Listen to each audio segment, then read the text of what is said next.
Episode एक झल्ली निक्कू। दिल्ली, भारत के दिल की धड़कन। जैसा इसका नाम वैसे ही यहाँ के लोग।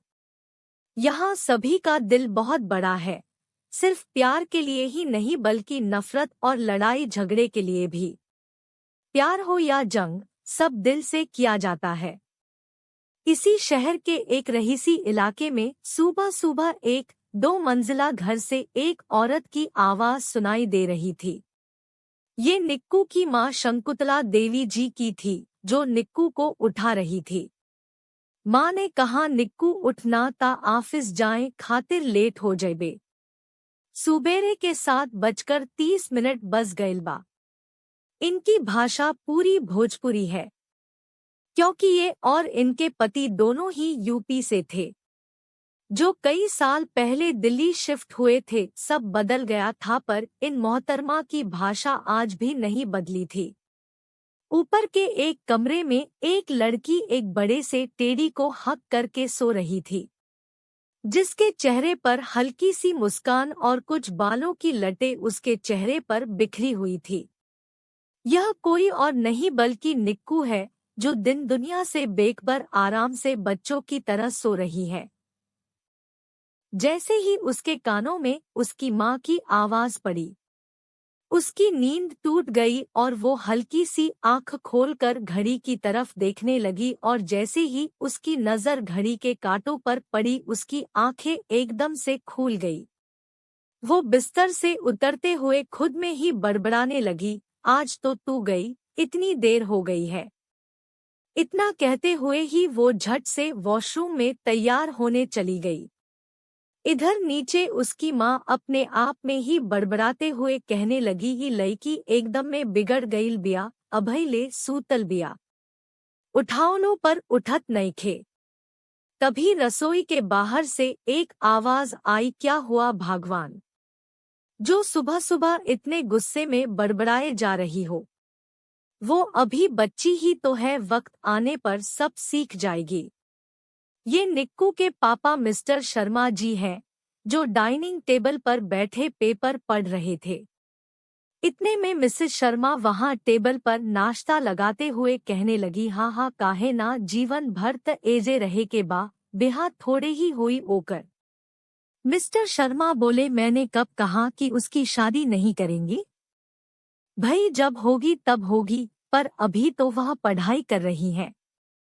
मिसेस शर्मा ताना मारते हुए कहने लगी, उहे त एगो पढ़े वाली बिया, दूसर कोनो लड़की कहाँ पढ़े ले। भगवान जाने कौन पढ़ाई पढ़े ले, औरी अभी केतना पढ़ी। ओकर सब सहेलियन के बिहा हो गइल बा, ओकरा के झोड़ा के। औरी तहरा कोनो फिक्रे नइखे, हम अकेले केतना करी। इतने में ही निक्कू सीढ़ियों से नीचे उतरते हुए बोली, दूसरों से मुझे क्या, मैं अपने पापा को छोड़कर कहीं नहीं जाऊंगी। निक्कू ने पिकम कुर्ती के साथ नीली जीन्स पहन रखी है, उस पर से अपने बालों का जुड़ा बनाया हुआ है, साथ ही उसका चश्मा उसे एक क्यूट लुक दे रहा था। उसने टेबल के पास आकर एक पराठा रोल करते हुए अपनी माँ से कहा, वैसे भी माँ कोई मुझे झेल सके ऐसा इंसान इस दुनिया में नहीं है। ठीक है, अब मैं जा रही हूँ, मुझे देर हो रही है, बाय। इतना कहकर वो वहां से भाग गई, जिसे सुन मिस्टर शर्मा भी हंस पड़े और वही उनके सामने खड़ी मिसेस शर्मा झूंझला उठी। निक्कू का ऑफिस। निक्कू जैसे तैसे भागते हुए आखिर सही वक्त पर अपने ऑफिस पहुंच ही जाती है।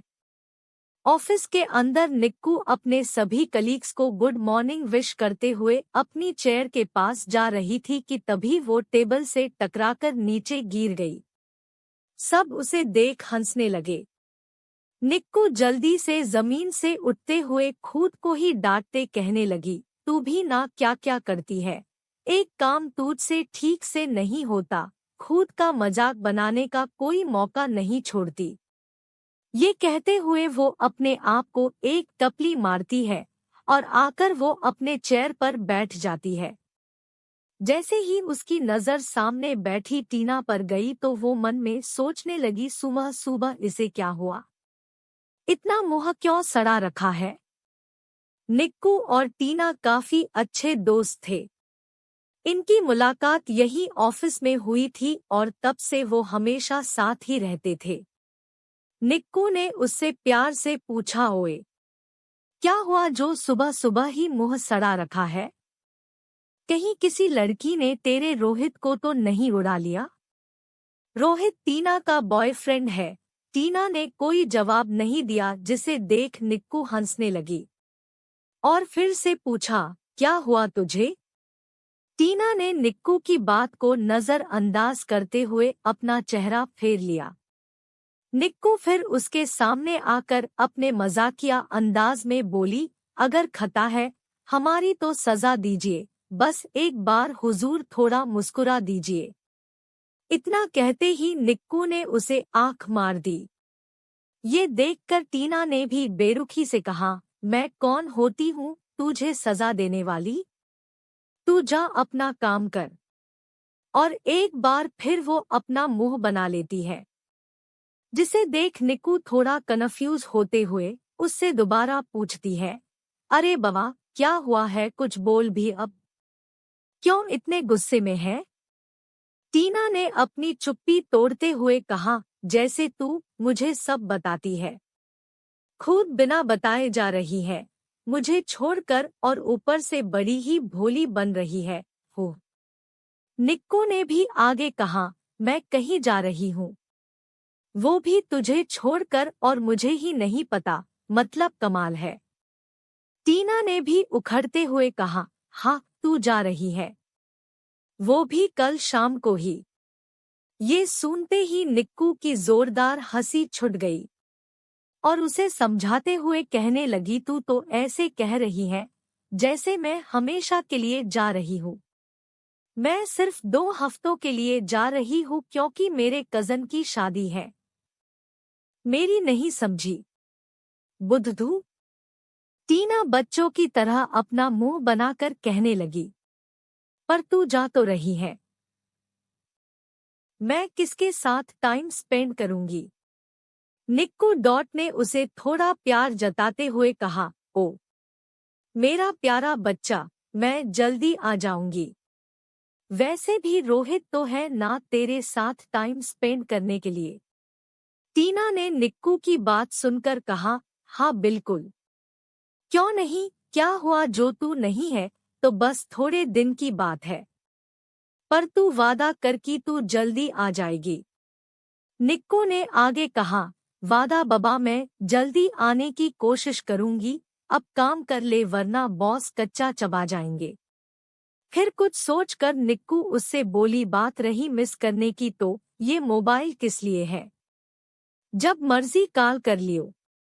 टीना ने भी चहकते हुए जवाब दिया, ओ हाँ यार, मैं तो भूल ही गई थी, मैं तुझे रोज कॉल करके परेशान करूंगी। निक्कू ने कहा, ओके बाबा, कर लियो। अब ठीक। फिर दोनों अपने अपने काम में लग गए। उनका पूरा दिन काम करते हुए बीत गया। ऑफिस का टाइम ओवर हो गया और सब अपने घर के लिए जाने लगे। निक्कू और टीना भी सबको बाय बोलकर जा रहे थे। तभी पीछे से किसी ने निक्कू को आवाज लगाई। जब दोनों पीछे मुड़े तो सामने गौरव खड़ा था। लंबा गोरा चिट्टा एकदम जेंटलमैन टाइप लड़का है, जो इनके साथ ही इसी ऑफिस में काम करता है। और ऑफिस की कई लड़कियां इन जनाब पर दिल हारे बैठी है। गौरव हिचकिचाते हुए निक्कू से कहने लगा, निक्कू, मुझे कुछ बात करनी है तुमसे। निक्कू ने जवाब दिया, हम जल्दी बोलो, मुझे देर हो रही है। गौरव को कुछ समझ नहीं आ रहा था, इसलिए उसने निक्कू से कहा, कॉफी। निक्कू ने झल्ला कर कहा, तुम्हें कॉफी पीनी है या बात करनी है? सोच लो, मेरे पास ज्यादा टाइम नहीं है, समझे? गौरव कुछ सोचते हुए, वो मैं वो तुम, मतलब मैं तुमसे, वो ये, तुम गलत मत समझना। निक्कू गुस्से में घूरते हुए, पहले तुम बोलो, बाकी मैं देख लूंगी। गौरव को कुछ न बोलते देख टीना ने भी कहा, यार जल्दी बोलना, देर हो रही है। उन्हें इस तरह बातें करते हुए देख आसपास ऑफिस के कुछ लोग खड़े होकर देखने लगे। कुछ लोग तो आपस में ही कानाफूसी करने लगे। उन्हें ऐसे भीड़ लगाता देख निक्कू झल्ला कर बोली, तुम्हें कुछ बोलना भी है या मेरा टाइम वेस्ट करने के लिए रोक रखा है? गौरव एक बार फिर से बोलने की कोशिश करता है, वो तुम ऑफिस, मैंने देखा, वो तुम मैं, अच्छा आंखें हम साथ। निक्कू दोनों हाथों को फोल्ड करते हुए कहा, मुझे लगता था कि मैं पूरी दुनिया में एक पागल हूँ, पर तुम तो मुझसे से भी बड़े पागल हो। गौरव ने कहा, वो तुम मुझे इतना सीरियस लुक मत दो यार, डर लगता है तुमसे। मेरी छोड़ो, अपनी बात बोलो, अगर नहीं बोलना तो मैं चलती हूँ।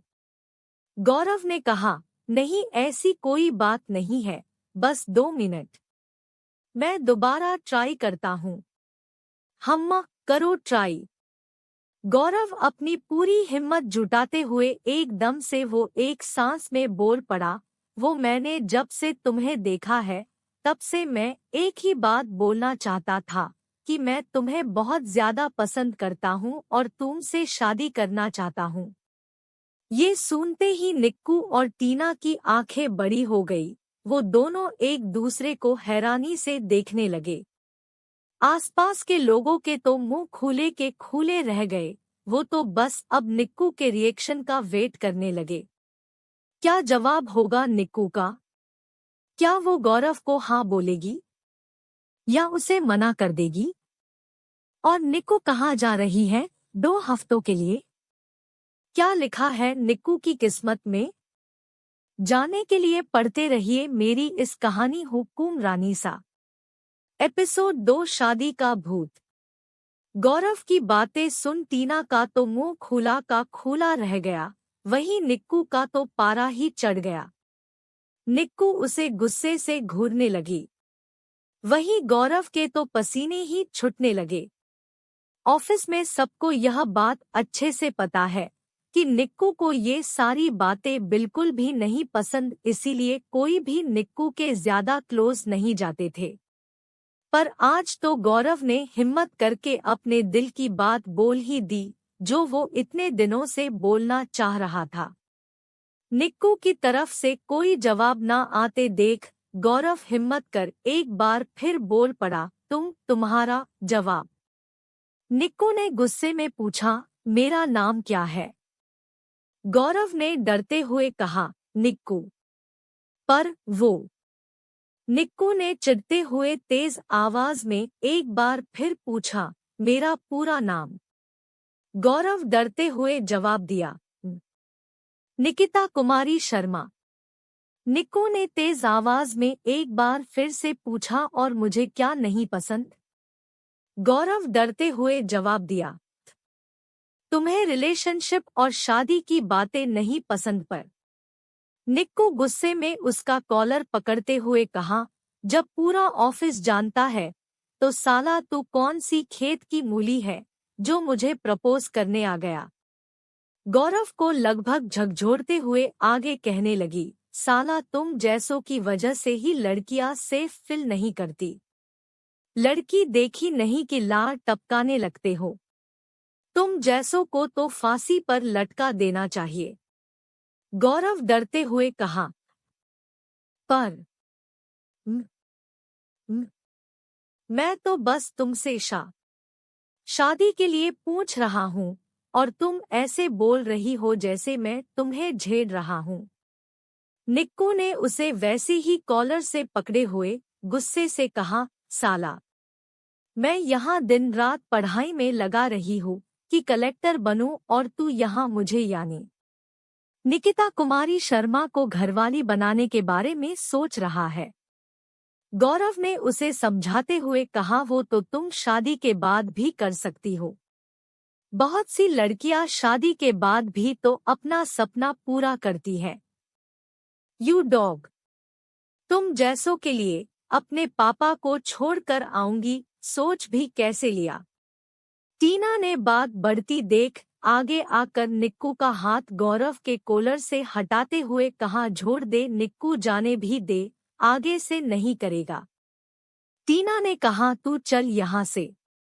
निक्कू जाते हुए गुस्से में कहा, आज छोड़ दिया पर अगली बार वो हाल करूंगी कि पूरी जिंदगी शादी के नाम से ही डर लगने लगेगा, समझा। टीना लगभग निक्कू को खींचते हुए वहां से ले गई। टीना ने कहा, क्या है यार, वो सिर्फ पूछ ही तो रहा था, सिंपल ना बोल देती, इतना भड़कने की क्या जरूरत थी। उसकी हिम्मत भी कैसे हुई मुझसे ऐसी बकवास करने की। मैं उसे छोड़ूंगी नहीं। अपने आप को क्या समझता है। तू शांत हो जा अब, अपना मूड मत खराब कर। हो गया जो होना था। तू घर जा, आराम कर। तुझे तो पैकिंग भी करनी है ना, कल शाम की ही तो ट्रेन है। हम ठीक है, पर आगे से उसने ऐसा कुछ किया तो मुझसे बुरा कोई नहीं होगा। अच्छा ठीक है, मेरी माँ जो करना है कर लियो। अब चल बाएं। निक्कू ने कहा, बाएं। दोनों अपने अपने घर की तरह चली जाती है। वहीं दूसरी तरफ गौरव से उसका साथी कलीग बोला, क्या बात है भाई, सीधा प्रोपोज, मतलब मान गए, एकदम कमाल। उसकी हालत पर उसकी खिल्ली उड़ाते हुए बोला। वहीं दूसरा हंसते हुए बोला, अब तो उतर ही गया होगा आशिकी का भूत। क्या सोच के तूने उसे प्रोपोज किया? लड़की होने के बावजूद उसमें एक भी लड़कियों वाली खूबी तो है नहीं। आंखें नहीं है जो देखा नहीं है कि कैसे झल्ली जैसी है वो। वहीं खड़ी एक लड़की ने कहा। गौरव ने झंझानते हुए कहा, यार जो बोलना था सो आज हिम्मत करके बोल दिया, पर वो इतना बुरी तरीके से रिएक्ट करेगी ये तो सोचा भी नहीं था। इतना कहकर वो वहां से चला गया और बाकी सब वहीं खड़े उसे जाते देख आपस में ही बात कर उसका मजाक उड़ाने लगे। निक्कू गुस्से में घर पहुंची तो उसे उसका पूरा परिवार एक साथ हॉल में ही एक साथ ही मिल गया। उसके माँ, पापा, दो छोटे भाई कार्तिक और समीर सब उसे देख रहे थे जैसे किसी भूत को देख लिया हो। वो सब पर एक नजर डाल जाने लगी तो पीछे से उसके पापा ने कहा, रुक निक्कू, कुछ बात करनी है। निक्कू बेमन बैठते हुए बोली, हाँ पापा, क्या हुआ? सब गंभीरता से उसे देख रहे थे। अपने पापा को कुछ ना बोलते देख वो फिर बोली, क्या हुआ? सब मिस्टर शर्मा को बोलने का इशारा करते हैं तो मिस्टर शर्मा धीरे से बोले, एक रिश्ता आया है तेरे लिए, लड़का वो आगे कुछ बोल पाते उससे पहले ही निक्कू उनकी बात काटते हुए कहा, मुझे नहीं करनी। इतना कह वो उठ के जाने लगी। तभी उसके पापा ने कहा, सुन तो एक बार, मुझे नहीं सुनना। सब मिस्टर शर्मा की तरफ देखने लगते हैं और मिसेस शर्मा ने ताना मारते हुए कहा, देख लेला अहुरी चढ़ावा अपना कपार पे। इतना कहकर वो रसोई में चली जाती है। निक्कू अपने कमरे में मुंह बनाकर बैठ जाती है। उसके पापा उसके पास आकर प्यार से उसके सर को सहलाते हुए उसके पास बैठ जाते हैं। पापा ने कहा, एक बार मिल तो ले। निक्कू रुआसा मुंह बना के बोली, पहले ही माँ काफी नहीं थी जो अब आप भी ये बोलते हुए उसका गला भराता है। पापा ने कहा, बेटा तुझे दूर थोड़े ही कर रहा हूँ पर एक ना एक दिन तो जाना ही होगा। एक बार मिल ले, फिर चाहे जो तेरी मर्जी। गहरी सांस लेते हुए निक्कू बोली, ठीक है, पर आखिरी डिसीजन मेरा होगा। ठीक है। इतना कहकर वो निक्कू के आंसुओं को पोंछ देते हैं। हम कब मिलना है? एड्रेस दे दो, मैं खुद मिल लूंगी। यहाँ नहीं, तेरी बुआ के घर, वहीं पर लड़का आएगा। वहीं आसपास लड़का रहता है। अच्छा अब बस ज्यादा टेंशन ना ले और नीचे आकर खाना खा ले। निक्कू कुछ सोचते हुए कहा, ठीक है। मिस्टर शर्मा नीचे आकर सबसे कहते हैं कि कोई भी उसे ज्यादा परेशान ना करे। पूरा परिवार उनकी बात मान लेता है। कुछ देर बाद निक्कू नीचे आती है। पूरा परिवार एक साथ बैठकर चुपचाप खाना खाकर अपने कमरों में चले जाते हैं, क्योंकि किसी की भी हिम्मत नहीं हुई उससे कुछ कहने की। उसके माँ पापा का कमरा। निक्कू की माँ ने कहा का लाखता तहरा ऊहा बोली। पापा ने कहा शादी जिंदगी भर के लिए होता है भाई, ऐसे ही जोर जबरदस्ती से किसी के साथ थोड़े ही बांध सकते हैं। त हम कब कहतानी कि तू केहू से ओकर ब्याह करवादा। अच्छा बाबा, अभी बहस से क्या फायदा। लड़के से पहले मिल लेते हैं, फिर देखा जाएगा। अब सो जाओ, कल निकलना भी है। ठीक बा। वहीं निक्कू अपने कमरे में आकर पैकिंग करते हुए कुछ ज्यादा ही गहरी सोच में डूबी हुई है कि तभी पीछे से उसके दोनों भाई आकर उसे डराने की कोशिश करते हैं। समीर तेज आवाज में कहा भाऊ। निक्कू बिना किसी भाव के कहा और मैं डर गई। समीर झूठ मूठ का मुंह बना के कहा क्या यार दी, कभी भी नहीं डरती आप। कार्तिक निक्कू के पास बैठते हुए कहा अब चल हट, मुझे बात करनी है दी से। दी, पापा की बात को ज्यादा सीरियस लेने की जरूरत नहीं है। लड़का पसंद आए तो ही कोई बात आगे बढ़ेगी। और हाँ, कोई भी डिसीजन किसी भी प्रेशर में लेने की तो बिल्कुल भी जरूरत नहीं है। टीना ने कहा तू चल यहाँ से। निक्कू जाते हुए गुस्से में कहा आज छोड़ दिया, पर अगली बार वो हाल करूंगी कि पूरी जिंदगी शादी के नाम से ही डर लगने लगेगा, समझा। टीना लगभग निक्कू को खींचते हुए वहां से ले गई। टीना ने कहा क्या है यार, वो सिर्फ पूछ ही तो रहा था। सिंपल ना बोल देती, इतना भड़कने की क्या जरूरत थी। उसकी हिम्मत भी कैसे हुई मुझसे ऐसी बकवास करने की। मैं उसे छोड़ूंगी नहीं। अपने आप को क्या समझता है। तू शांत हो जा, अब अपना मूड मत खराब कर। हो गया जो होना था। तू घर जा, आराम कर। तुझे तो पैकिंग भी करनी है ना, कल शाम की ही तो ट्रेन है। हम ठीक है, पर आगे से उसने ऐसा कुछ किया तो मुझसे बुरा कोई नहीं होगा। अच्छा ठीक है, मेरी माँ जो करना है कर लियो। अब चल बाएं। निक्कू ने कहा बाएं। दोनों अपने अपने घर की तरह चली जाती है।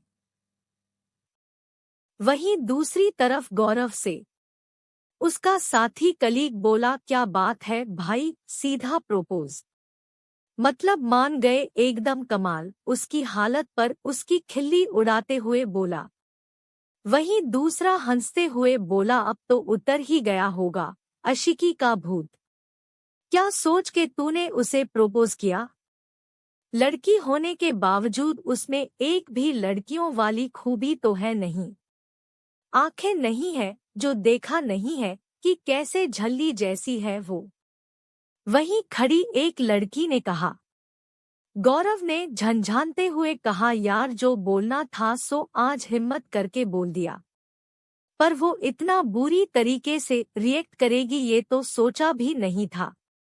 इतना कहकर वो वहां से चला गया और बाकी सब वहीं खड़े उसे जाते देख आपस में ही बात कर उसका मजाक उड़ाने लगे। निक्कू गुस्से में घर पहुंची तो उसे उसका पूरा परिवार एक साथ हॉल में ही एक साथ ही मिल गया। उसके माँ पापा, दो छोटे भाई कार्तिक और समीर सब उसे देख रहे थे जैसे किसी भूत को देख लिया हो। वो सब पर एक नजर डाल जाने लगी तो पीछे से उसके पापा ने कहा रुक निक्कू, कुछ बात करनी है। निक्कू बेमन बैठते हुए बोली हाँ पापा, क्या हुआ। सब गंभीरता से उसे देख रहे थे। अपने पापा को कुछ ना बोलते देख वो फिर बोली क्या हुआ। सब मिस्टर शर्मा को बोलने का इशारा करते हैं तो मिस्टर शर्मा धीरे से बोले एक रिश्ता आया है तेरे लिए, लड़का वो वो आगे कुछ बोल पाते उससे पहले ही निक्कू उनकी बात काटते हुए कहा, मुझे नहीं करनी। इतना कह वो उठ के जाने लगी। तभी उसके पापा ने कहा, सुन तो एक बार, मुझे नहीं सुनना। सब मिस्टर शर्मा की तरफ देखने लगते हैं और मिसेस शर्मा ने ताना मारते हुए कहा, देख लेला अउरी चढ़ावा अपना कपार पे। इतना कहकर वो रसोई में चली जाती है। निक्को अपने कमरे में मुंह बनाकर बैठ जाती है। उसके पापा उसके पास आकर प्यार से उसके सर को सहलाते हुए उसके पास बैठ जाते हैं। पापा ने कहा, एक बार मिल तो ले। निक्कू रुआसा मुंह बना के बोली, पहले ही माँ काफी नहीं थी जो अब आप भी ये बोलते हुए उसका गला भर आता है। पापा ने कहा, बेटा तुझे दूर थोड़े ही कर रहा हूँ, पर एक ना एक दिन तो जाना ही होगा। एक बार मिल ले, फिर चाहे जो तेरी मर्जी। गहरी सांस लेते हुए निक्कू बोली, ठीक है, पर आखिरी डिसीजन मेरा होगा। ठीक है। इतना कहकर वो निक्कू के आंसुओं को पोंछ देते हैं। हम्मा, कब मिलना है?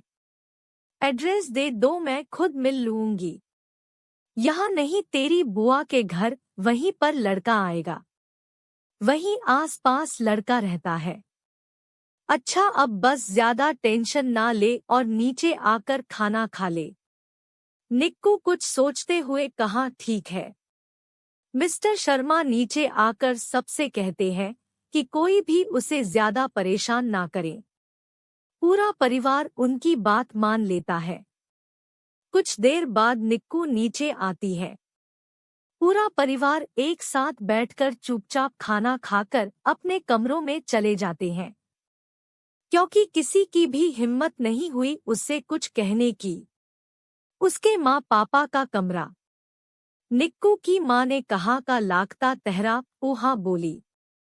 पापा ने कहा, शादी जिंदगी भर के लिए होता है भाई, ऐसे ही जोर जबरदस्ती से किसी के साथ थोड़े ही बांध सकते हैं।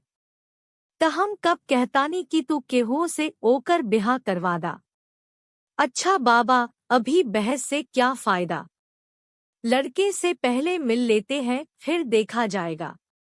अब सो जाओ, कल निकलना भी है। ठीक बा। वहीं निक्को अपने कमरे में आकर पैकिंग करते हुए कुछ ज्यादा ही गहरी सोच में डूबी हुई है कि तभी पीछे से उसके दोनों भाई आकर उसे डराने की कोशिश करते हैं। समीर तेज आवाज में कहा, भाऊ। निक्को बिना किसी भाव के कहा, और मैं डर गई। समीर झूठ मूठ का मुंह बना के कहा, क्या यार दी, कभी भी नहीं डरती आप। कार्तिक निक्कू के पास बैठते हुए कहा, अब चल हट, मुझे बात करनी है दी से। दी, पापा की बात को ज्यादा सीरियस लेने की जरूरत नहीं है। लड़का पसंद आए तो ही कोई बात आगे बढ़ेगी।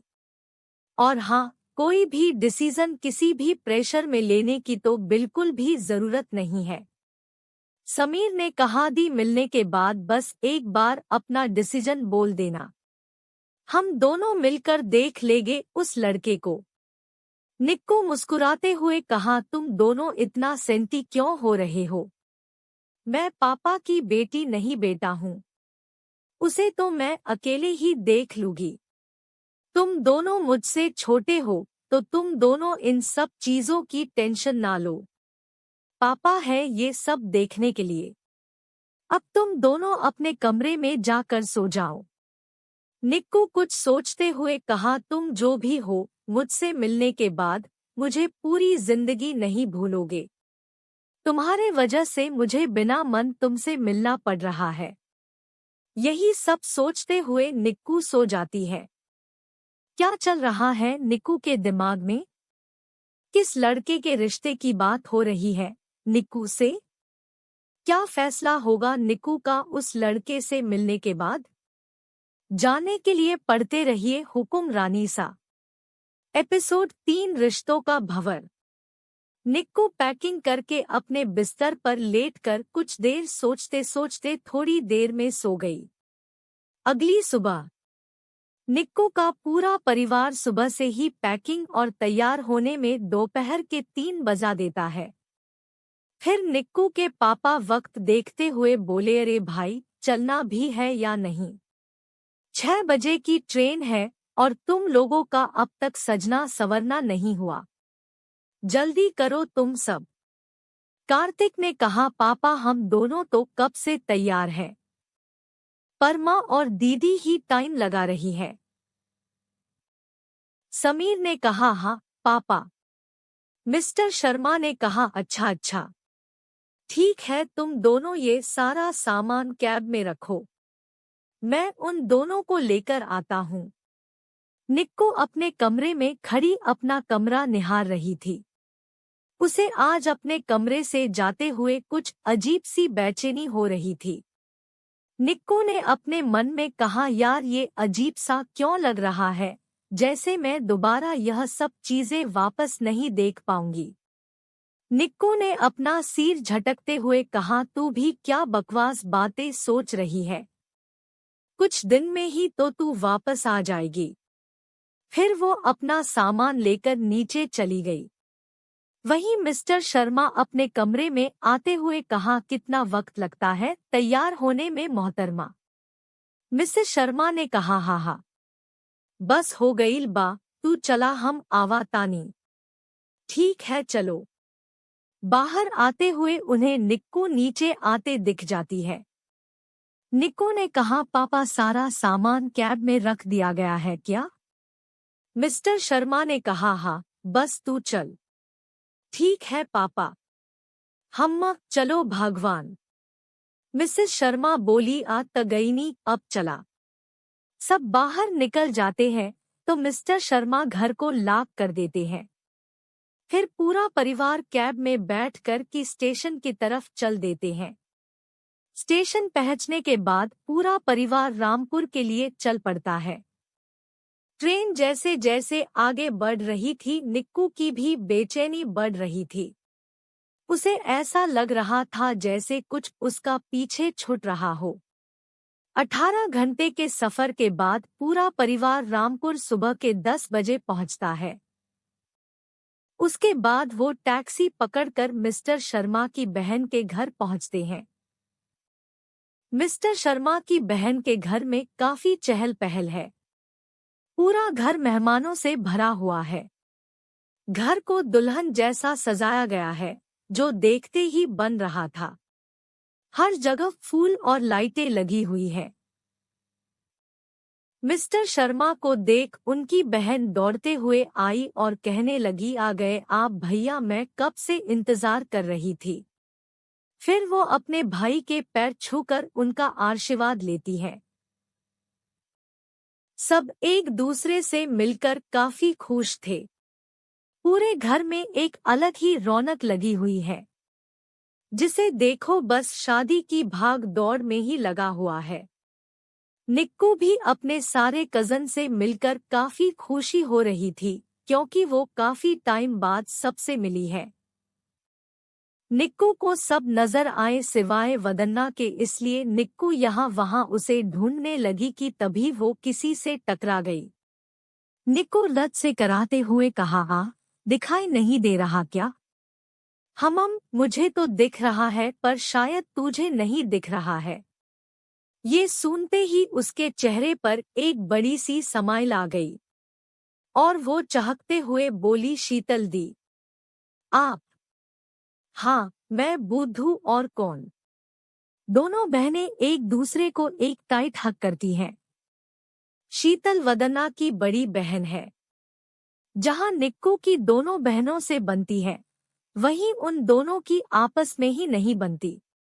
शीतल उससे अलग होते हुए कहा, वैसे तू इधर उधर क्या ढूंढ रही है?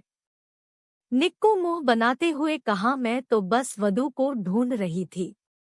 शीतल बिना भाव के बोली, ओ तो तू उसे ढूंढ रही है? मेरी शादी में तो तू आई नहीं, पर अब जब आई है तो उसके लिए जा, वो आखिरी वाले कमरे में है। इतना बोलकर वो चली गई। इधर निक्कू बस उन्हें जाते हुए देखती रही। फिर कुछ सोचकर वो वधू के कमरे की ओर मुड़ गई। निक्कू ने कमरे में आते हुए कहा, ओ मेरा सुपर हीरो, शादी के लिए कैसे तैयार हो गई? किस लड़के में इतना दम है जो तुझसे शादी कर रहा है? वधू कमरे में बैठी हुई थी। उसने पीले रंग की साड़ी पहनी हुई है और बालों का जूड़ा बनाया है। वधू ने चौंकते हुए कहा, तू कब आई? मुझे किसी ने बताया भी नहीं। फिर दोनों बहनें एक दूसरे के गले लग जाती हैं।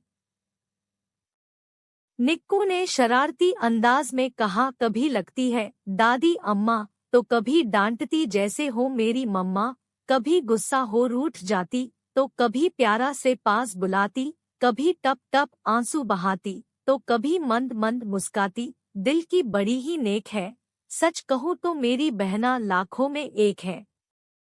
वाह वाह, क्या बात है मेरी शायर बहना, शहर में रहकर ये पढ़ा है आपने?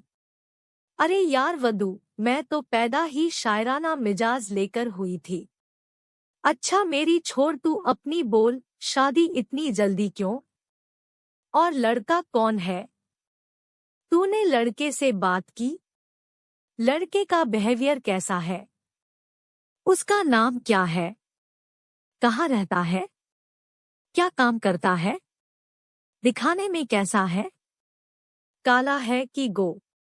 उसे ऐसे सवाल करता देख वधू ने उसके मुंह पर हाथ रखते हुए कहा, बस बस मेरी सुपरफास्ट एक्सप्रेस, शांत सांस तो ले ले। First inhale then exhale. Okay. Nikku वैसे ही करते हुए कुछ देर रुक कर बोली, अब बोल ना जीजू के बारे में। यार बोल भी दे। वधू ने गंभीरता से कहा, मुझे नहीं पता। निक्कू ने कन्फ्यूजन में कहा, क्या? तेरा मतलब क्या है? वधू ने कहा, मतलब यही कि मुझे नहीं पता। वेट, कुछ भी नहीं? एटलीस्ट नाम तो पता ही होगा। नहीं पता है मुझे। वधू ने निक्कू को समझाते हुए कहा, देख मिस्री, निक्कू तू इन सब चीजों में मत पड़। तू यहाँ लड़का देखने आई है ना, तो तू उस पर ध्यान दे और किसी फालतू बात पर नहीं। ये सब मैं देख लूंगी। निक्कू ने कहा, वधू मैं कैसे ना सोचूं, तू बता अगर कल को वो इंसान बुरा निकला तो कैसे बर्दाश्त कर पाएगी तू? यार ये पूरी लाइफ के लिए कमिटमेंट है। एक गलत डिसीजन पूरी जिंदगी नरक से भी ज्यादा बदतर कर देगा तेरी। वधू ने कहा, देख तू क्यों इन सब में पड़ रही है? तू अपने बारे में सोच, मेरे नहीं। निक्कू ने कहा, पर तू। इतने में वदन्ना निक्कू के मुंह पर उंगली रख देती है। बस अब कुछ नहीं। तू वादा कर कि तू किसी से भी कुछ नहीं कहेगी। वादा कर मिस्री। निक्कू ने मुंह बना के कहा, ठीक है, पर तू ये जो भी कर रही है वो ठीक नहीं है। फिर निक्कू मुंह फूला कर खड़ी हो जाती है।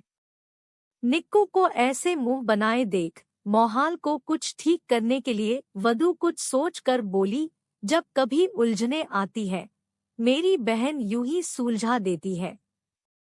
जब टूटने लगती हूँ अंदर में तब दीदी मुझमें जान भर देती है। निक्कू ने कहा, मैं तुझसे छोटू हूँ, समझी? बड़ी आई मुझे दीदी बोलने वाली। वधू ने कहा, अच्छा जी, अभी तो दादी अम्मा जैसे बोल रही थी। अब क्या हुआ? निक्कू ने कहा, तू ऐसे क्यों कर रही है? और ये कहते हुए निक्कू वदना के गले लग जाती है। दोनों बहनें एक दूसरे को बहुत प्यार से ऐसे ही गले लगाए खड़े हुए थे कि तभी बाहर से शीतल आते हुए बोली, तुम दोनों का भरत मिलाप खत्म हो गया हो तो इसे बाहर लेकर थोड़ी देर में आ जाना, हल्दी की रस्म करनी है। निक्कू प्यार से बोली, शीतल दी, क्यों ना हम दोनों साथ में वधू को लेकर बाहर चले। शीतल ने बिना किसी भाव से कहा, मुझे और भी काम है, तू ले जा इसे। निक्कू ने कहा, पर दी सुनो तो। शीतल निक्कू की बात को अनसुना कर जाने लगती है, जिसे देख निक्कू वधू से कहती है, तू थोड़ी देर यही रुक। और खुद शीतल के पीछे जाने लगती है। निक्कू जब भागते हुए शीतल के पीछे उसके कमरे में गई और शीतल को ऐसे बुरी तरह से रोते हुए देखकर हैरान रह गई। क्यों वदना को उसके होने वाले पति के बारे में कुछ नहीं पता था? शीतल और वदना की आपस में क्यों नहीं बनती थी? वदना इस शादी के लिए क्यों तैयार हुई है? शीतल ऐसे क्यों रो रही है? इन सभी चीजों को क्या असर पड़ने वाला है निक्कू की जिंदगी पर? एपिसोड 4 रिश्तों की भंवर। निक्कू जब भागते हुए शीतल के पीछे कमरे में आई तब वह उसे रोते देख हैरान रह गई। उसे इस तरह रोते देख वह शीतल के पास दौड़कर नजदीक आते हुए घुटनों के बल बैठ गई और उसे संभालते हुए बोली, दी क्या हुआ है, आप रो क्यों रही हो? दी प्लीज आप चुप हो जाइए। कुछ परेशानी है जिसमें मैं आपकी मदद कर सकती हूँ, तो आप बताइए मुझे। शीतल सुबकते हुए कहने लगी, क्यों, तुझे भी तो उसी का साथ देना है तो तू जा, मुझे मेरे हाल पर छोड़ दे। वैसे भी सब तो उसी की सुनते हैं। निक्कू असमंजस में बोली, दी आप ये क्या बोल रही है? क्या हुआ है, आप कुछ बोलिए भी। कोई झगड़ा हुआ है क्या आप दोनों के बीच में, या कोई बहस हुई है? शीतल गुस्से से कहती है, अगर लड़ाई झगड़ा हुआ होता तो शायद मैं माफ भी कर देती, पर उसने जो किया है वो मैं कभी भी माफ नहीं करूंगी, मरते दम तक नहीं करूंगी। ये जो कुछ भी हो रहा है उसके ही कर्मों का फल है। निक्कू हैरानी से पूछती है, कर्मों का फल मतलब क्या है आपका? दी किस बारे में आप बात कर रही हैं? निक्कू को पकड़ते हुए शीतल जोर जोर से रोने लगी। शीतल वैसे ही रोते हुए बोली, तुझे नहीं पता वो कितनी गिरी हुई है, तुझे तो कुछ भी नहीं पता। उसने मेरा सुख चैन सब छीन लिया, सब कुछ, कुछ भी नहीं बचा, अब बस एक जिंदा लाश बनकर रह गई हूँ, जो बस सांस ले रहा है, ना कोई भावना ना कोई एहसास। इस वक्त शीतल की जो हालत थी वो देखकर तो किसी की भी रूह कांप जाए। कुछ ऐसा ही निक्कू के साथ हो रहा था। इस वक्त निक्कू का दिमाग पूरा सुन्न पड़ चुका था। वो क्या बोले, क्या समझाए, उसे इस वक्त कुछ भी नहीं समझ आ रहा था। बहुत हिम्मत करके निक्कू ने बोलने की कोशिश करते हुए कहा, दी सुनो ना, दी आप खुद को संभालो, प्लीज चुप हो जाओ। शीतल, मैं खुद को कैसे संभालूं, तू बता कैसे, जब सब कुछ खत्म हो गया है तब क्या संभालूं? दी पर हुआ क्या है, कुछ तो बोलो। शीतल निक्कू के दोनों हाथों को थामते कर खिंचते हुए बोली, तू जानना चाहती है तो सुन, उसने मुझसे मेरा प्यारा छीन लिया है। उसने माँ पापा से कहकर मेरी शादी उस वक्त करवाई जब शेखर यहाँ नहीं था, और इससे भी उसका मन नहीं भरा, नहीं भरा, बिल्कुल भी नहीं। जब मैं शादी वाले दिन यहाँ से जाने वाली थी तो उसने मुझे सबके बीच फंसा दिया। मजबूरन मुझे शादी करनी पड़ी, एक अनचाही शादी। जीते जी मुझे एक जिंदा लाश बना दिया। ऐसे इंसान के साथ रह रही हूँ जिसका। निक्कू, दी खुद को संभालो, दी। वहीं दूसरी ओर वदना को हल्दी के रस्म के लिए लेकर उसकी दोनों छोटी बहन ले जाने आती है। किंजल दीदी चलो, कब से आपको सब बुला रहे हैं। वैसे ये निक्कू दीदी और शीतल दीदी कहाँ है? वदना हड़बड़ाते हुए कहती है, वो उन दोनों को कुछ काम था तो वही करने गए हैं। तू उनकी छोड़, अब चल वरना बड़ी माँ गुस्सा हो जाएगी। किंजल ने कहा, हाँ ठीक है चलो। वदन्ना ने कहा, हम चल। शीतल ने कहा, जिसका छूना तक मुझे पसंद नहीं, उसके आसपास होने से ही मुझे घुटन होती है। सोच तू मैं कैसे जी रही हूँ। शीतल की इन सब बातों को सुनकर निक्कू एकदम निशब्द हो गई। कुछ देर यूं ही कमरे में शांति रही, फिर एकदम से ही शीतल अपने आंसू पोंछते हुए खड़ी हो गई और मुस्कुराते हुए बोली, पर तुझे पता जो उसने मेरे साथ किया, भगवान उसके साथ उससे भी बुरा कर रहे हैं। उसकी शादी हमारी कास्ट से बाहर हो रही है, वो भी एक ऐसे इंसान के साथ जिसे हमसे कोई भी नहीं जानता। उसने मुझसे कहा था कि शशिकांत हमारी कास्ट का नहीं है, हमारे घर की लड़की दूसरे कास्ट में शादी नहीं करती। अब वो क्या करेगी? हाँ है। अब सब देखेंगे कि वो कैसे किसी और के घर जाएगी। शीतल ने आगे कहा, तुझे पता है वो लड़का बहुत दूर रहता है यहाँ से, उसके साथ वहाँ जो भी होगा हम में से किसी को कभी पता तक नहीं चलेगा, और मैंने यहाँ तक सुना है कि वो आदमी बहुत खतरनाक है। तू ज्यादा मत सोच, अब चल बाहर, लगता है हल्दी की रस्म शुरू हो गई है। इतना कहकर वो बाहर चली गई। उसके जाने के बाद निक्कू एकदम से ही जमीन पर जा बैठी। उसे समझ ही नहीं आ रहा था कि ये जो अभी उसने सुना और देखा, क्या वो सब सच है। कुछ देर बाद वो खुद को समझाते हुए बोली, नहीं, मुझे इस बारे में पहले वधू से बात कर लेनी चाहिए। क्या पता ये सब दी का वहम हो, वो वधू को गलत समझ रही हो। वो दोनों एक दूसरे को पसंद नहीं करती, पर इस हद तक नफरत की एक दूसरे की जिंदगी बर्बाद करने की कोशिश करें। No, this will not happen. I have to figure it out. Nikku कमरे से बाहर आ ही रही थी कि तभी उसे उसकी माँ मिल गई।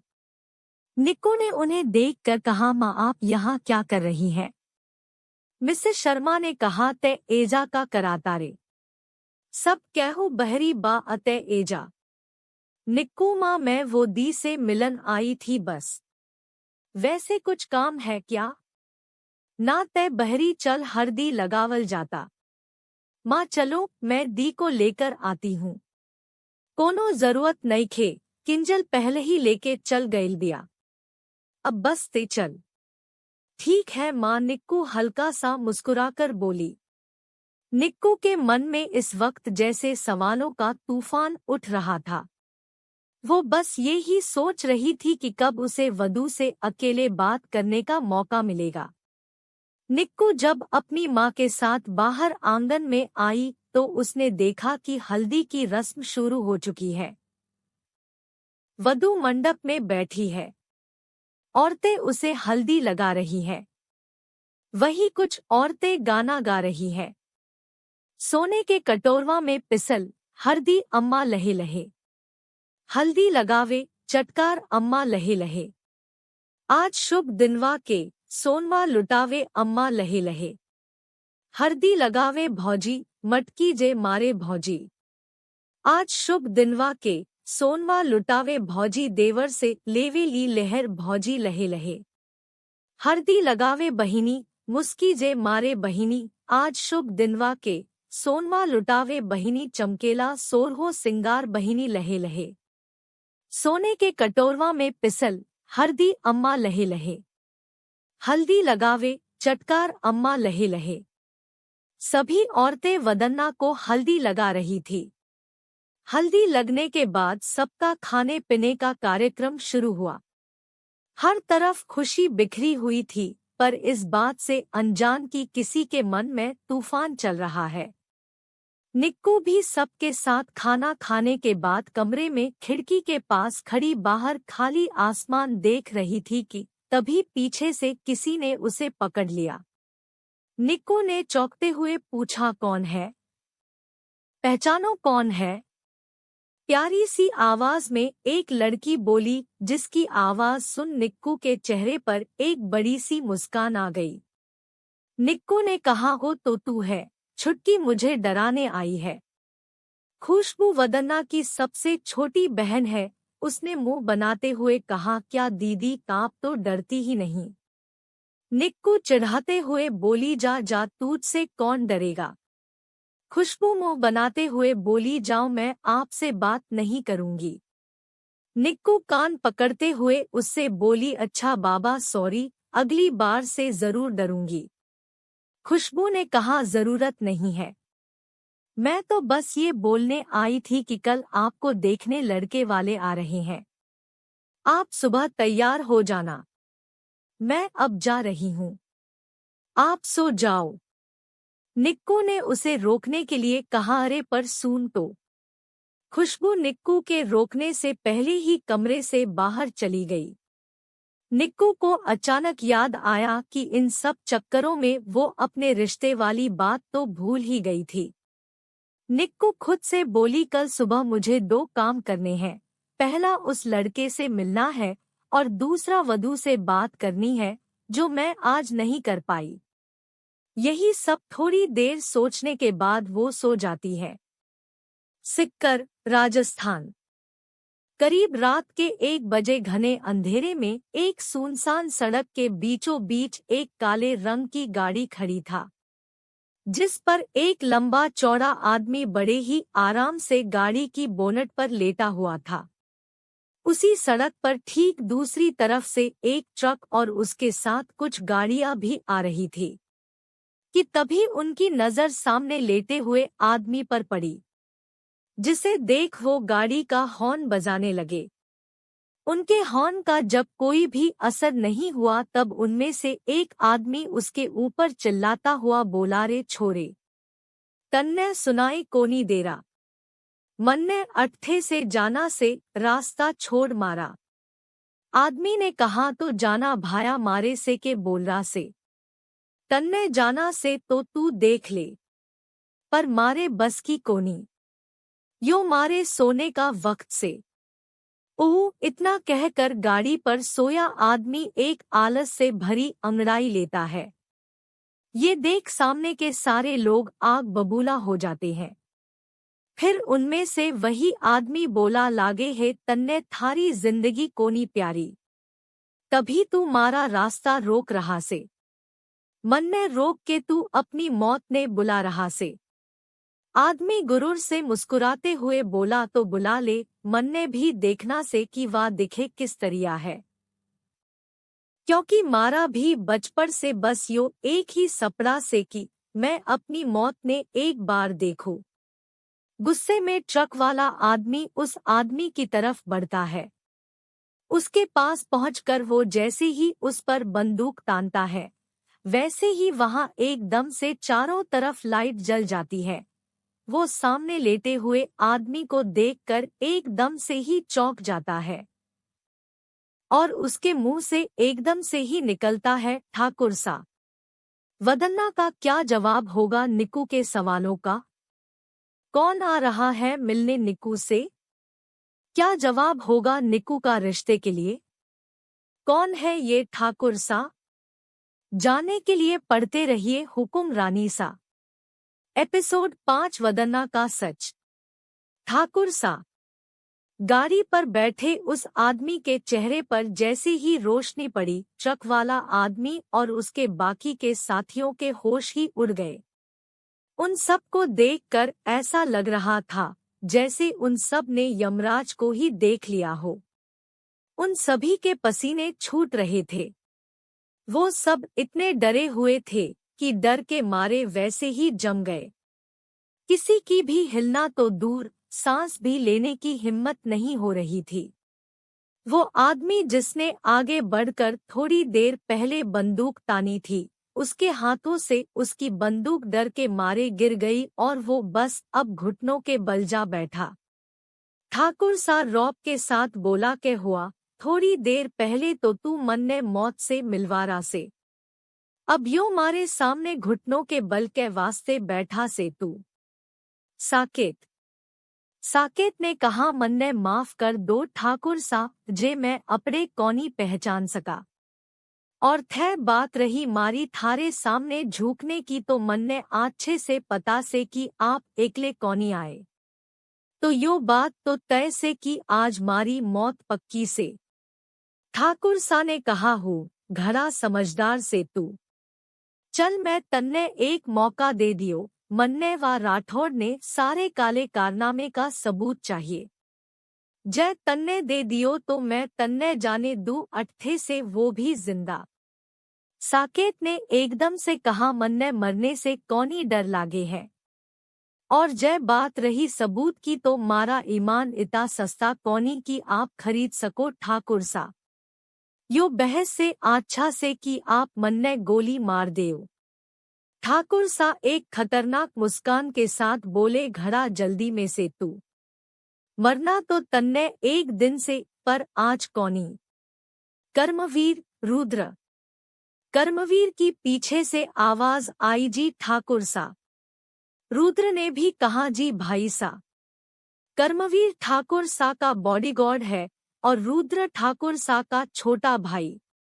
रुद्र दिखने में काफी हद तक ठाकुर सा जैसा ही दिखता है, बस उम्र में 2 साल का अंतर है और एक भौहें पर निशान और ज्यादा कोई खास अंतर नहीं है।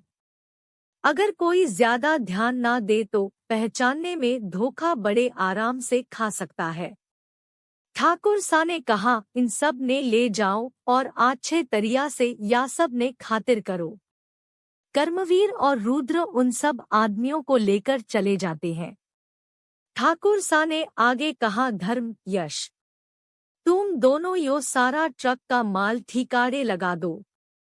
धर्म ठाकुर सा का छोटा चचेरा भाई है। यश ठाकुर सा के बड़े भाई का बेटा, जो सेना में मेजर थे और एक लड़ाई में शहीद हो गए। तब से ठाकुर सा ने ही यश को पिता का प्यार दिया है। फिर ठाकुर सा अपनी गाड़ी लेकर उस ना खत्म होने वाली रेत की तरफ बढ़ गया। कुछ दूरी पर एक रेत का टीला था जहां उसने गाड़ी रोकी। गाड़ी का दरवाजा खोलकर वो जब बाहर आया तब चांद की रोशनी सीधे उसके चेहरे पर पड़ रही थी। गोरा रंग, बड़ी बड़ी आंखें, पतले होंठ, लंबी काली मूंछ, लंबा और चौड़ा शरीर। वो बिल्कुल किसी राजकुमार की तरह लग रहा था, जो एक बार में ही किसी भी लड़की को लुभाने के लिए काफी था। कुछ दूर चलने के बाद वो एक जगह रेत पर लेट जाता है और उस चांद सितारों से भरे आसमान को निहारने लगता है। तभी उसके बगल में एक लड़का जिसकी उम्र तकरीबन 20 साल होगी आकर लेट जाता है। यह यश है। ठाकुर सा बोले, तू अट्ठे के कर्रा से? मन्ने तो तन्ने धर्म के साथ जाने ने कहा से। यश बोला, वो हमें धर्म काकू सा ने भेज दिया। वो बोले, हम अभी छोटे हैं। वैसे काकू सा, हमारे मन में एक सवाल है, क्या हम आपसे पूछे? ठाकुर सा बोले, यश तन्ने घर जाना चाहिए छोरा। यश बोला, काकू सा बस एक सवाल। ठाकुर सा बोले, पूछ ले वरना तू मारा पीछा कोनी छोड़ेगा। यश ने कहा, काकू सा आप शादी के बाद क्या करेंगे? ठाकुर सा कन्फ्यूजन में बोले, थारा मतलब के है कि मैं के करने वाला सू। यश अपनी बात को साफ करते हुए कहने लगा, मतलब ये कि आप शादी तो उस केस के लिए कर रहे हैं, पर शादी के बाद तो वो आपकी पत्नी ही होगी, फिर चाहे जो वजह हो, और तब भी आपने उनकी तस्वीर तक नहीं देखी।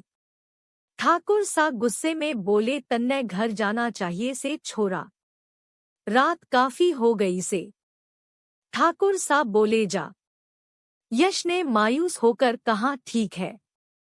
ठाकुर सा वैसे ही लेटे हुए मन में सोचते हुए, यो शादी बस मैं केस जीतने के लिए कर रहा सू। मन्ने लुगाई की जरूरत कोनी, वाह बस एक समझौता से, जो मन्ने मजबूरी में करनी पड़ रही से, या से ज्यादा कुछ ना। वैसे भी मन्ने किसी औरत की जरूरत कोनी मारी जिंदगी में।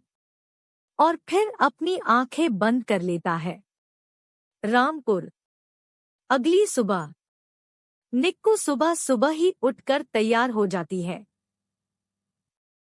और वधू के कमरे की तरफ बढ़ जाती है। उसने आज नीले रंग का अनारकली सूट पहन रखा है, जिसमें वो काफी प्यारी लग रही है। उसे वधू के कमरे के तरफ जाता देख किंजल निक्कू को छेड़ते हुए बोली, क्या बात है दीदी, आज तो सुबह सुबह ही आप कहर ढा रही है। लगता है होने वाले जीजू को इम्प्रेस करने का पूरा प्लान बना रखा आपने। निक्कू ने उसका कान खींचते हुए कहा, चुप कर, ये बता वधू कहाँ है। किंजल ने दर्द से कराहते हुए मुंह लटकाकर कहा, पर दीदी वो अपने कमरे में है। फिर किंजल वहां से चली जाती है और निक्कू वधू के कमरे की तरफ चली जाती है। जब निक्कू उसके कमरे में आई तो वधू वहां नहीं थी। निक्कू खुद में बुदबुदाई, अब ये कहाँ चली गई। कल रात को भी बात नहीं हो पाई। मुझे इससे बात तो करनी है कुछ भी करके। वो वहां से जा ही रही होती थी कि पीछे से आ रही वधू से टकराकर गिरने को हुई तो वधू उसे पकड़ लेती है। वधू निक्कू को संभालते हुए बोली, तू ठीक है। निक्कू ने कहा, हम, पर मुझे तुझसे बात करनी है। वधू ने कहा, जानती हूँ, इसीलिए मैं कल रात को तेरा इंतजार कर रही थी, पर तू नहीं आई। खैर छोड़, वैसे मैं तुझे बता तो दूंगी, पर क्या तू मेरी बात का भरोसा करेगी। निक्कू वधू का हाथ पकड़ते हुए बोली, वधू हम बहनें हैं तो मैं तुझ पर भरोसा भला क्यों नहीं करूंगी। वधू हल्का सा मुस्कुरा कर बोली, ठीक है तू बैठ, मैं बताती हूँ। निक्कू ने कहा, ठीक, पर सिर्फ सच। वधू बोली, हम तो सच। ठीक है सुन, तुझे पता है वो लड़का निहायती घटिया ईशान है। उस जैसे से तो मैं अपने दुश्मन की भी शादी ना होने दूं। फिर वो तो मेरी अपनी बहन है। वो सिर्फ शीतल को धोखा दे रहा था, कोई शादी का इरादा नहीं था उसका। सिर्फ शीतल की भावनाओं के साथ खेल रहा था। इसीलिए तो जब शीतल ने शादी की बात बताई तो उसने अर्जेंट काम का बहाना बनाकर पीछे छोड़ दिया और ये पागल उसके लिए अपनी ही शादी से भागने वाली थी। उस वक्त मुझे जो भी ठीक लगा अपनी बहन की लाइफ बचाने के लिए वो मैंने किया, और मुझे इस बात का जरा सा भी पछतावा नहीं है। बिल्कुल नहीं है पछतावा। और क्यों करूं मैं पछतावा, मैंने जो भी किया वो बिल्कुल सही था। निक्कू ने कहा, अगर ऐसी ही बात थी तो तूने दी को क्यों नहीं बताया। उन्हें पता चलता तो वो खुद उससे दूर हो जाती। वधू बोली, तुझे क्या लगता है मैंने कोशिश नहीं की। हजारों बार कोशिश की है मैंने, हजारों बार। पर दीदी ने तो आंखों पर अंधविश्वास की पट्टी बांध रखी है। मिस्री, तू कुछ नहीं जानती। बचपन में हम दोनों भी दूसरों की तरह ही एक दूसरे पर जान देते थे, पर जब वो आया उसने हम दोनों बहनों के बीच कभी ना खत्म होने वाली खाई बना दी। मैं तो शुरू से ही दीदी को समझा रही थी कि वो ठीक नहीं है, पर वो नहीं मानी। आखिरकार मेरे पास यही एक रास्ता बचा था, सो मैंने अपना लिया और बन गई बुरी शीतल के लिए। निक्कू ने कहा, वधू तू शांत हो जा, मैं दी को समझाने की कोशिश करूंगी, तू चिंता मत कर। वधू बोली, तू रहने दे, वरना तू भी खामखा मेरी तरह ही बुरी बन जाएगी। वैसे भी अब तो वो खुश है, मुझे और क्या चाहिए। निक्कू ने कहा, नहीं वधू, दी खुश नहीं है। वो कह रही थी कि उनका दम घुट रहा है उस शादी में। उन्हें जीजू पसंद नहीं है। वधू ने कहा, वो बेवकूफ है। जीजू जैसा इतना अच्छा इंसान मिला है उसे, फिर वो खुश नहीं है। देख निक्कू, वक्त के साथ वो सब समझ जाएगी, तू कुछ मत कर। निक्कू फिर बोली, पर वधू वो दी। वधू ने कहा, कुछ नहीं, तू बस अपना ख्याल रख। शीतल एक ना एक दिन खुद समझ जाएगी। निक्कू उसके गले लगकर बोली, ओके मेरी प्यारी दीदू, अब तू आराम कर, आज तेरे लिए बहुत बड़ा दिन है। वधू हंसते हुए बोली, हम और तेरे लिए भी। वो लड़का आता ही होगा। निक्कू बोली, ऐसा कुछ भी नहीं है। तू चुप कर, मुझे झेलना किसी के बस की बात नहीं है। निक्कू बोली, देखेंगे जब आएगा तब, मैं जा रही हूँ। वधू ने कहा, ठीक है भाई, अब मेरी जरूरत किसे है, जा और जाकर तैयार हो जा बेचारे के होश उड़ाने के लिए। निक्कू बोली, कुछ भी हो। वधू उसे ऐसे चिढ़ते देख मुस्कुरा देती है। तभी कमरे में खुशबू दौड़कर आई और हांफते हुए बोली, दीदी वो आपको देखने लड़के वाले आए हैं। जिसे सुन वधू निक्कू को छेड़ते हुए बोली, क्या बात है, जीजू की उम्र तो बहुत लंबी है, अभी नाम लिया और अभी हाजिर हो गए। निक्कू ने कहा, कुछ भी मत बोल, मुझे टेंशन हो रही है यार, अब मैं क्या करूं। खुशबू ने कहा, दीदी टेंशन बाद में लेना, अभी चलो सब बुला रहे हैं। निक्कू बोली, चल, अब जब ओखली में सर दे ही दिया है तो मुसर से डरना क्या। वधू ऑल द बेस्ट मिस्री। निक्कू हल्का सा मुस्कुरा कर बोली, हम। निक्कू खुशबू के साथ आंगन में आई तो सामने ही लड़का और उसके घर वाले बैठे हुए थे। निक्कू सबको नमस्ते करके खड़ी हो गई। लड़के की माँ ने निक्कू को अपने पास बुलाकर बिठाया और निक्कू की माँ से बोली, बहन जी, आपकी बेटी सच कहूँ तो गाय है, कितनी सीधी साधी, ऐसा लगता है कि एक बार बैठने के लिए बोलो तो बिना बोले उठेगी ही नहीं। निक्कू मन में बोली, मैं गाय जैसी कहाँ से दिख रही हूँ यार। चलो शुक्र है गाय ही बोला है, कुछ और नहीं। लड़के के पिता भाग्यवान, तुम तो रहने ही दो, बच्चों को साथ रहना है, वहीं एक दूसरे को पसंद करे तो अच्छा है।